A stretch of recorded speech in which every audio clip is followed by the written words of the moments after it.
Bu ölkədə nə ağcaqanad, nə də ilanlar var. 133 min kvadrat kilometr və cəmi 390 min nəfər əhalisi olan bu yerdən hətta örümcəklərə də rast gəlmək mümkün deyil. Bu da kiçik bir ölkədir.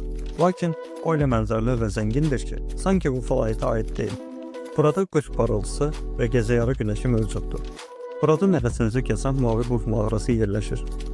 Mavi laqol dünyanın 25 ölkəsindən biridir. Burada müxtəlif üslubda çoxlu şəlalələr var. Gecələr sizi heyrətləndirəcək və valehedici bir mənzərə olan qütb parıltısını izləyə bilərsiniz. Eləcə də gündüz 600 mindən çox yaşı olan sirli buzlaqlar arasında gəzintiyə çıxa bilərsiniz. Burada su kristal tək təmiz və şəffafdır. Bura İslandiyadır. Dünyanın ən xoşbəxt və ən bərabər yollu 3-cü ölkəsidir. Tək mənfi cəhəti isə soyuq qış aylarıdır. Əgər daha çox keyfiyyətli və faydalı məzmun əldə etmək istəyirsinizsə, blogda abunə olun.